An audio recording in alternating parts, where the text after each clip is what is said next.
Hello all, હું બનાવી રહી છું કારેલાનો જ્યુસ. કારેલાને કટિંગ કરી આ રીતના, અને એને છાલને બીને એવું કાંઈ કાઢવાનું નથી, આ રીતના જ રાખવાનું છે.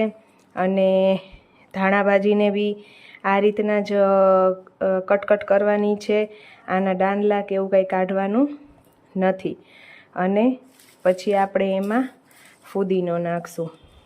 ફુદીનો મસ્ત તાજો છે, કારણ કે શિયાળો છે એટલે બહુ સરસ રીતના શાકભાજી આવે છે સારું.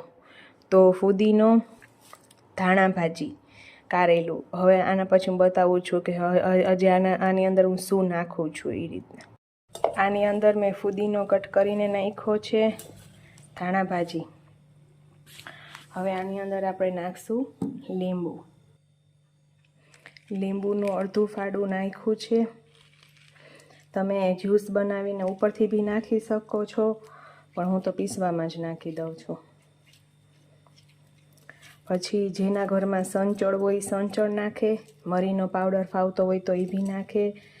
અને ફુદીનાના ફાયદા એ છે કે ગેસ નહીં થાય, એસિડિટી નહીં થાય, અપચો નહીં થાય, અને જ્યુસ છે ને કારેલાનું એ કડવું નહીં લાગે ધાણાભાજી લીંબુને નાખવાથી, જેથી તમને લોકોને જ્યુસ ભાવે.